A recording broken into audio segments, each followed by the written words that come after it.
It's no secret that Senator Ted Cruz has his eye on running for president again. The Texas Republican, one of the most conservative members of the Senate, has been a loyal advocate for former President Donald Trump and has attempted to position himself as the rightful heir to his base. But Cruz's ambitions could be complicated after flying to Mexico as his home state of Texas was weathering the aftermath of a deadly winter storm that left millions without power and running water and freezing temperatures. Natural disasters have a way of upending politicians' careers, said Republican strategist Alex Conant, who pointed to examples including President George Bush during Hurricane Katrina in 2005.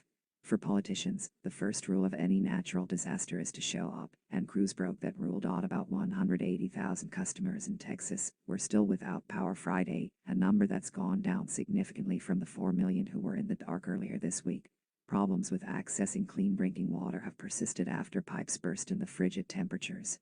Pictures of Cruz traveling started circulating Wednesday night, immediately drawing the ire of his Democratic critics as many Texans remain without power and structures not designed to withstand the winter's cold. After returning to Texas the next day, Cruz called the trip a mistake and said he was just trying to be a good father and husband. Standing outside his home in Houston Thursday evening, with the chants of protesters audible, Cruz said his original intention was to stay in Cancun through the weekend with his daughters and wife.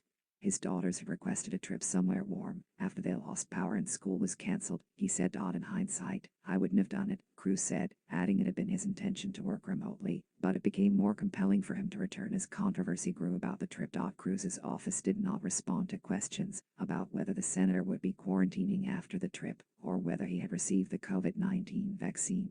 The vaccine was offered late last year to members of Congress amid continuation of government efforts.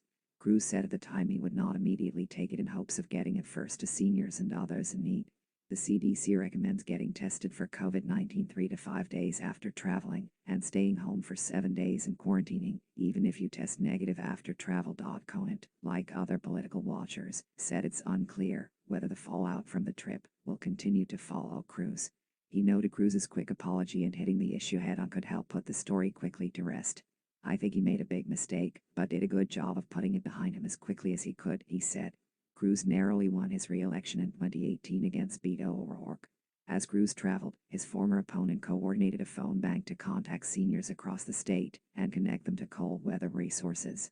Carlos Elgara, a political science professor at the University of Texas in El Paso, said Cruz's actions when he returned home indicate how damaging this trip could be for his political future. Cruz returned to Texas within 12 hours of leaving. He spoke to both local and national media outlets and offered a frank apology. If he thought this wasn't a big deal, he wouldn't have bent over backwards, Elgara said.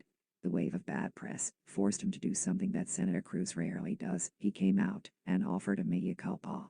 Elgara added the flop highlighted one of Cruz's biggest political liabilities, his character and ability to be empathetic. He has serious branding issues, Elgara said. If he runs for president, you can be sure this will come up. His opponents are definitely salivating at the thought of using those pictures of Cruz at the airport in attack ads. Political experts across Texas acknowledge that Cruz's quick apology could quell the scandal in the short term, but it's sure to follow him in the lead up to 2024, when he is up for re-election in the Senate, or if he enters the Republican primary for president.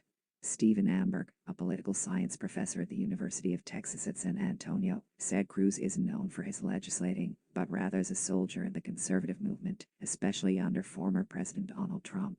He's a culture warrior, Amberg said, explaining that the trip might hurt his brand, but could hold deeper ramifications statewide in the Republican Party, which has controlled Texas for decades. The Republican Party as a whole is not going to be able to escape this scathing criticism. Some Republicans came to Cruz's defense as critics piled on.